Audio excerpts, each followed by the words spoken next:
আমরা কিন্তু অনেক পাপ সম্পর্কে সচেতন, কিন্তু হতাশা দুশ্চিন্তা এটাও যে এক ধরনের পাপ সেটা কিন্তু আমরা অনেকে জানি না। এই হতাশা দুশ্চিন্তা কই থেকে আসে?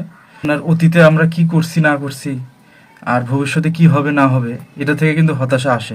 এই হতাশা থেকে শয়তান অনেক সময় দরিদ্রতার দিকে নিয়ে যায়, অভাবের ভয় দেখায় শয়তান। এর বিপরীতে আবার আল্লাহ তাআলা বলেছেন, তোমরা ক্ষমার দিকে আসো, আমার কাছে ক্ষমা চাও, আমি তোমাদের ক্ষমা করব। শয়তানের সিলেবাসের প্রথম গোল, প্রথম উদ্দেশ্য হলো হতাশা বা দুশ্চিন্তায় ফেলানো মানুষকে। আর আরেকটা ভুল কি জানেন? আল্লাহ আমাদের কি দিয়েছেন সেটা না ভেবে, সেটার জন্য শুকরিয়া আদায় না করে, কি দেননি ওটার জন্য আফসোস আর হা হুতাশ করে আমরা সময়টা কাটাই, আর হতাশা হয়ে যায়, দুশ্চিন্তায় পড়ে যাই। আর হতাশা হলে, দুশ্চিন্তাগ্রস্ত হলে কি হয়? মানুষ কি করে? পাপে ঢুকে যায়, মাদকে ঢুকে যায়, এছাড়া পরিবার থেকে বিচ্ছিন্ন হয়ে যায়। তো এখান থেকে মুক্তির উপায় কি? আমাদেরকে এইটা ভাবতে হবে এবং এটার প্রতি আস্থা রাখতে হবে যে আল্লাহ কিন্তু আমাদের অতীতেও বিপদ দিয়েছেন, বিপদ থেকে রক্ষাও করেছেন।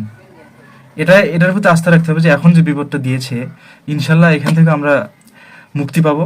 অথবা যদি এই বিপদ এভাবে থাকে বা এই বিপদ থেকে, বিপদের পিছে হয়তোবা কোনো ভালো কারণও থাকতে পারে, কারণ আমাদের থেকে আল্লাহ তাআলা বেশি জানেন, ভালো জানেন। হতাশা ইকুয়াল টু কুফুরি এবং কুফুরি ইকুয়াল টু জাহান্নাম। কুফুরি কিভাবে?